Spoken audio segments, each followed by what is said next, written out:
थोडासा हलगर्जीपणा केला तर आपल्यालाच डबल कामं करावे लागतात. तर ह्याचा अनुभव ना आज मला आला होता. कारण की काय झालं होतं, दुपारी थोडासा कंटाळा आल्यामुळे मी म्हटलं वॉशिंग मशीन आपण संध्याकाळी लावू. म्हणून मग मी मशीन संध्याकाळी लावली खरी, पण थोड्याच वेळात पाणीसुद्धा गेलं आणि मशीन अगदी शेवटच्या थोड्या मिनटावरती येऊन स्टॉप झाली होती.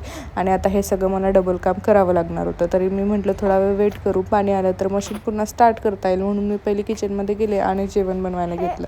पहिली पीठ मळून घेतलं आणि आता ही जी ऑइलची बॉटल तुम्ही बघताय ना, ही आम्ही मेशोवरतून घेतली होती.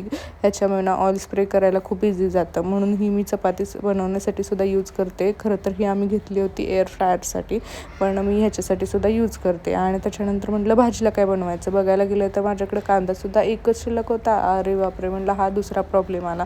मग पटकन फ्रीज उघडला आणि बघितलं तर 2 दिवसापासून मटकी तशी शिल्लक होती. मग म्हटलं चला आज मटकीचा रस्साच बनवू, जेणेकरून आपल्याला भात आणि चपातीसोबत सुद्धा होईल.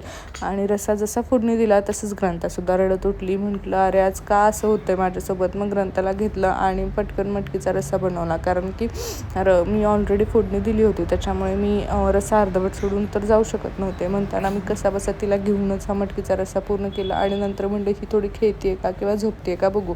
पण आज मॅडमांना कसलंच झोपायचं नव्हतं, त्याच्यामुळे तिने थोड्या वेळानंतर खेळायला स्टार्ट केलं. मग म्हटलं आता ही खेळते तर इतक्यात आपण चपाती बनवून घेऊ, म्हणजे नंतर तिला घेऊन बसता येईल.